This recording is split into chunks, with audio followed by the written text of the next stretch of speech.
जब भी इनफर्टिलिटी या बांझपन की बात होती है तो सबके दिमाग में सबसे पहले फीमेल इनफर्टिलिटी ही आता है नेचुरली, क्योंकि एक फीमेल ही बच्चे को 9 महीने कैरी करती है तो सबको लगता है कि शायद फीमेल फैक्टर ही रिस्पॉन्सिबल हैं इनफर्टिलिटी के लिए। पर ये जानना ज़रूरी है कि कंसेप्शन होने के लिए दोनों ही पार्टनर्स मेल और फीमेल्स के रिप्रोडक्टिव सिस्टम्स का सही से काम करना ज़रूरी है, जैसे कि फीमेल पार्टनर्स का एक अच्छी क्वालिटी का एग रिलीज करना और मेल पार्टनर के स्पर्म का उन एग्स को फर्टिलाइज करना। मोर देन 40% इनफर्टिलिटी केसेस में ये देखा गया है कि मेल पार्टनर के स्पर्म में प्रॉब्लम होना ही इनफर्टिलिटी का कारण होता है। सबसे पहले ये जानना जरूरी है कि आपके स्पर्म पैरामीटर्स को नॉर्मल कब कहा जाता है। एज पर WHO एक मेल की स्पर्म हेल्थ को नॉर्मल कंसिडर किया जाता है अगर आपका स्पर्म काउंट 15 मिलियन या उससे ज़्यादा है पर ml में, या फिर टोटल स्पर्म काउंट पर इजैकुलेट 39 मिलियन या उससे ज़्यादा हो। साथ ही साथ स्पर्म की मोटिलिटी भी एक बहुत इंपॉर्टेंट फैक्टर है। सो नॉर्मल स्पर्म मोटिलिटी होती है मोर देन और equal to 40% of total sperm world wide. Health professionals का ये मानना है कि जो भी फैक्टर्स टेस्टोस्टेरोन लेवल्स को कम करते हैं वो आपके स्पर्म हेल्थ को डिग्रेड करने के लिए सबसे ज़्यादा रिस्पॉन्सिबल होते हैं। कुछ मेडिकल कंडीशंस भी हो सकती हैं जो स्पर्म काउंट को अफेक्ट कर सकती हैं, जैसे कि कुछ जेनेटिक डिसऑर्डर होना, इन्फेक्शन, ट्रोमा या कोई भी ट्यूमर होना। कुछ lifestyle choices and natural remedies testosterone levels को इंक्रीज करने में हेल्प करते हैं, जिससे कि स्पर्म हेल्थ को इम्प्रूव किया जा सकता है। सो इस वीडियो में हम कुछ नेचुरल रेमेडीज, डाइटरी चेंजेस और मेडिसिन के बारे में डिस्कस करेंगे जो कि आपकी स्पर्म हेल्थ को इम्प्रूव करने में आपकी हेल्प कर सकते हैं। अगर आप ओबीज हैं, मतलब आपका BMI मोर देन 30 है, तो ऐसे केसेस में 30% पेशेंट्स का स्पर्म काउंट कम होता है। ये स्टडीज़ में देखा गया है, क्योंकि ओबेसिटी जब होती है तो आपके फैट टिश्यू में जो टेस्टोस्टेरोन हार्मोन है वो ईस्ट्रोजन मतलब फीमेल हार्मोन में कन्वर्ट होने लग जाता है, और ये कारण है आपके स्पर्म काउंट के और स्पर्म हेल्थ के खराब होने का। ओबेसिटी में या वेट ज़्यादा होने से टेस्टिकल टिश्यू के आसपास फैट डिपॉजिट हो जाता है, जिससे कि टेस्टिस के आसपास का टेम्परेचर बढ़ने लगता है। हम सब जानते हैं कि टेस्टिस में ऑप्टिमल स्पर्म प्रोडक्शन के लिए वहाँ का टेम्परेचर 34 to 35 डिग्री सेंटीग्रेड होना चाहिए, मतलब हमारी बॉडी से 2 डिग्री सेंटीग्रेड कम। अगर टेम्परेचर ज़्यादा हो जाता है तो ये आपकी स्पर्म की हेल्थ, क्वालिटी और उसके नंबर दोनों को ही कम कर सकता है। स्टडीज़ में देखा गया है कि अगर आप 10% भी वेट लॉस कर देते हैं तो भी आपके स्पर्म की हेल्थ ड्रास्टिकली इम्प्रूव हो सकती है। दूसरा इंपॉर्टेंट चीज़ है रेगुलर एक्सरसाइज करना।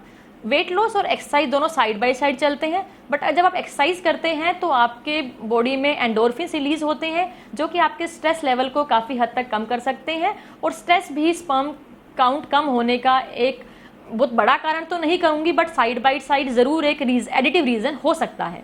थर्ड इंपॉर्टेंट चीज़ है स्मोकिंग। 6000 लोगों से ज़्यादा पर की गई 20+ स्टडीज़ में ये देखा गया है कि कंसिस्टेंट स्मोकिंग आपके स्पर्म काउंट को रिड्यूस करता है।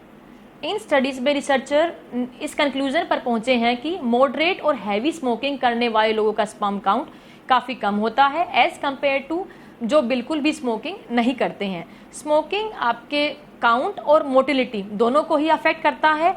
दूसरा, स्मोकिंग में जो निकोटिन है वो DNA डैमेज करता है स्पर्म में, जिसकी वजह से अबॉर्शन या मिसकैरेज होने का रिस्क बढ़ सकता है और बेबीज़ के अंदर एबनॉर्मलिटीज़ होने का रिस्क भी बढ़ जाता है। Fourth is avoid excessive alcohol and drug use.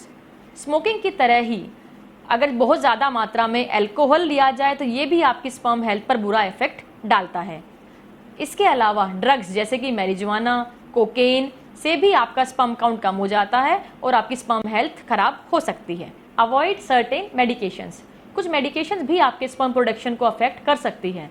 Medications that may temporarily reduce the production and development of sperms include some antibiotics, anti-androgens, anti-inflammatories, antipsychotics, opiates, antidepressants, anabolic steroids।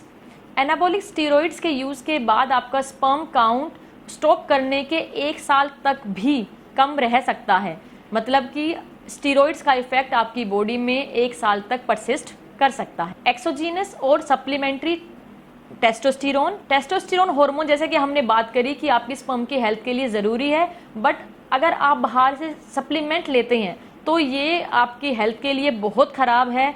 ये आपके sperm count को बढ़ाने की बजाय ख़राब करता है और क्वालिटी को भी इम्पेयर कर देता है। सो बाहर से कोई भी सप्लीमेंट नहीं लें please. Get enough vitamin D. Vitamin D एक सप्लीमेंट है जो कि बॉडी में टेस्टोस्टेरोन लेवल को बढ़ाता है और इस तरह से ये आपके स्पर्म के काउंट और स्पर्म की मोटिलिटी दोनों को ही इम्प्रूव करता है। स्टडीज़ में देखा गया है कि जिन पेशेंट्स का या जिन कपल्स का विटामिन डी कम होता है उनके स्पर्म काउंट थोड़े कम होते हैं एज कम्पेयर टू पेशेंट्स जिनके विटामिन डी लेवल्स नॉर्मल होते हैं। Eat more antioxidant rich foods. Antioxidant molecules होते हैं जो कि फ्री रेडिकल्स को डीएक्टिवेट करते हैं, मतलब कि आपकी बॉडी में होने वाले डैमेज को रिपेयर करते हैं। कुछ विटामिन्स और मिनरल्स एंटीऑक्सीडेंट की तरह काम करते हैं और बहुत सारी स्टडीज़ में एंटीऑक्सीडेंट कंजप्शन से स्पर्म काउंट में काफ़ी इंक्रीज देखा गया है।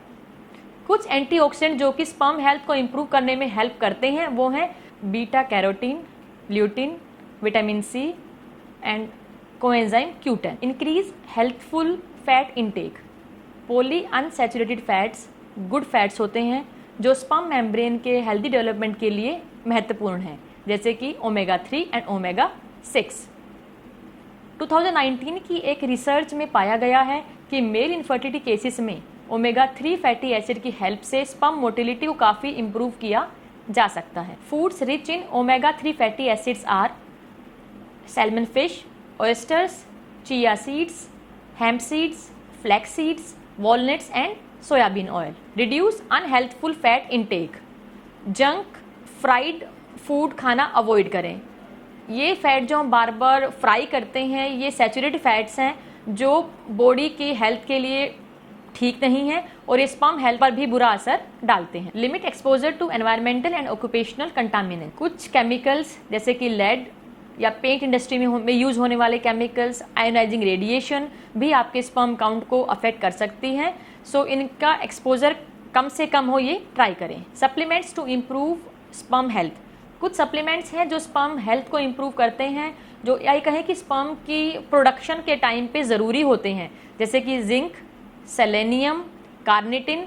सो इंश्योर करें कि ये आप इनफ अमाउंट में लें। अब बात करते हैं कि स्पर्म काउंट और हेल्थ को इम्प्रूव करने के लिए क्या क्या मेडिकेशंस दी जा सकती हैं। सबसे पहले ये समझना ज़रूरी है कि मेडिकेशंस हर केस में वर्क नहीं करती है। जनरली जो होम रेमेडीज़ हैं या मेडिकेशंस हैं वो माइल्ड मेल फैक्टर में काम करती है, मतलब जहाँ पे आपका स्पर्म काउंट 10 to 15 या 8 to 15 के बीच में है वहाँ थोड़ा सा आप मेडिसिन वर्क कर सकती हैं। बट अगर आपका स्पर्म काउंट बहुत कम है, बहुत कम का मतलब है लेस देन 5 मिलियन पर ml, जिसको हम सीवियर ओलिगोजुस्पर्मिया बोलते हैं, वहाँ पर जनरली कोई भी मेडिकेशन वर्क नहीं करती है। मेडिकेशंस जो आपको प्रिस्क्राइब करी जा सकती हैं बाय डॉक्टर्स आर क्लोमिफिन, जो कि सेम वे में एक्ट करती है जैसे हम फीमेल में ओवुलेशन इंडक्शन के लिए यूज़ करते हैं। सो कुछ केसेस ऑफ मेल इनफर्टिलिटी में आपको ये प्रिस्क्राइब करी जा सकती हैं। लेट्रोजोल, एनेस्ट्राजोल भी कुछ मेडिकेशंस हैं जो आपको प्रिस्क्राइब करी जा सकती हैं। मोस्ट इम्पॉर्टेंटली इस अगर आपको कोई इन्फेक्शन है तो आपको एंटीबायोटिक दी जाती हैं टू कंट्रोल दैट इन्फेक्शन, जिसके बाद स्पर्म काउंट और उसका हेल्थ इंप्रूव हो जाता है। बहुत सारी रिसर्च में ये पाया गया है कि lifestyle changes, natural remedies and dietary adjustments की हेल्प से लो स्पर्म काउंट को कुछ हद तक इम्प्रूव किया जा सकता है। अगर आपको मेल इनफर्टिलिटी से रिलेटेड कुछ क्वेरीज हैं, कुछ डाउट है, तो आप हमें कॉन्टैक्ट कर सकते हैं।